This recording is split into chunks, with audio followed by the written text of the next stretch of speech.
ابن ابی ملیکہ نے بیان کیا کہ ابن عباس اور ابن زبیر رضی اللہ عنہ کے درمیان بیعت کا جھگڑا پیدا ہو گیا تھا، اور میں صبح کو ابن عباس رضی اللہ عنہ کی خدمت میں حاضر ہوا اور عرض کیا، آپ عبداللہ بن زبیر رضی اللہ عنہ سے جنگ کرنا چاہتے ہیں، اس کے باوجود کہ اللہ کے حرم کی بے حرمتی ہوگی؟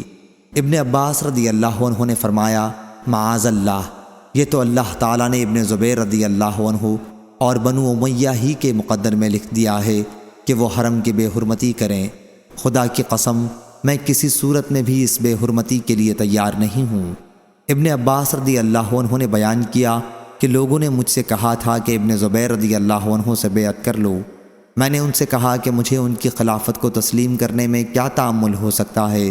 ان کے والد حضرت صلی اللہ علیہ وسلم کے حواری تھے۔ آپ کی مراد زبیر بن عوام رضی اللہ عنہ سے تھی۔ ان کے نانا صاحب غار تھے، اشارہ ابو بکر صدیق رضی اللہ عنہ کی طرف تھا۔ ان کی والدہ صاحب نطاقین یعنی حضرت اسماء رضی اللہ عنہا، ان کی خالہ ام المومنین تھیں، مراد حضرت عائشہ رضی اللہ عنہا سے تھی۔ ان کی پھوپھی نبی کریم صلی اللہ علیہ وسلم کی زوجہ مطہرہ تھیں، مراد خدیجہ رضی اللہ عنہا سے تھی۔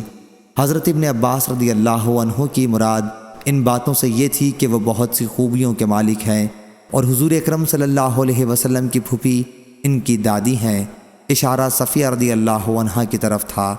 اس کے علاوہ وہ خود اسلام میں ہمیشہ صاف کردار اور پاک دامن رہے اور قرآن کے عالم ہیں، اور خدا کی قسم اگر وہ مجھ سے اچھا برتاؤ کریں تو ان کو کرنا ہی چاہیے۔